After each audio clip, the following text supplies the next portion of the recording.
রাজ্য জুড়ে পালিত হলো ঈদ উল আজহা বা কুরবানির ঈদ। সোমবার পবিত্র ঈদ উল আজহা বা কুরবানির ঈদ গেদুমিয়া মসজিদে মুসলিম ধর্মাবলম্বীরা তা পালন করলেন। এই বিশেষ দিনে গেদুমিয়া মসজিদে মৌলানা আব্দুল রহমান নামাজ আদায় করেন।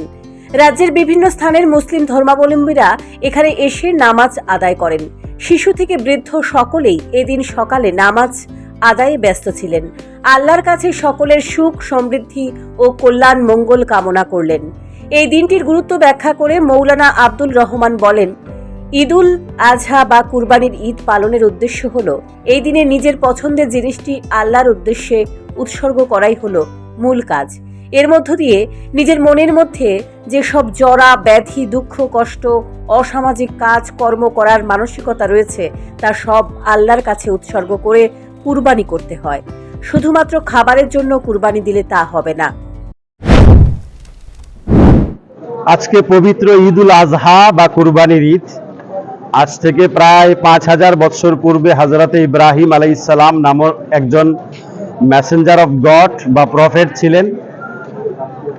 90 বছর বয়স পর্যন্ত ওনার কোনো সন্তান ছিল না। 90 বছর বয়সের পর আল্লাহর কাছে বিশেষ প্রার্থনার মাধ্যমে অলৌকিকভাবে একটি সন্তান জন্ম হয়, যার নাম রাখা হয় ইসমাইল। তার 12 থেকে 13 বছর বয়স হওয়ার পর আল্লাহর পক্ষ থেকে নির্দেশিত হন তার প্রিয় একমাত্র সন্তানকে আল্লাহর রাস্তায় বিসর্জন করার জন্য, কুরবানি করার জন্য। তিনি প্রস্তুত হন, ছেলেও প্রস্তুত হয়।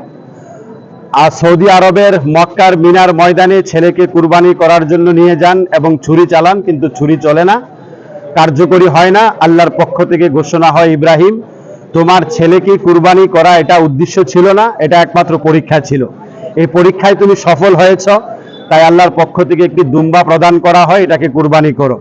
আল্লাহ পাক এই কুরবানির প্রথাটাকে এত পছন্দ করেছেন, কিয়ামত পর্যন্ত সমগ্র বিশ্বের মুসলমানদের জন্য প্রত্যেক বছর ঈদ উল আজহার দিনে এই কুরবানি প্রথাকে চালু রেখেছেন।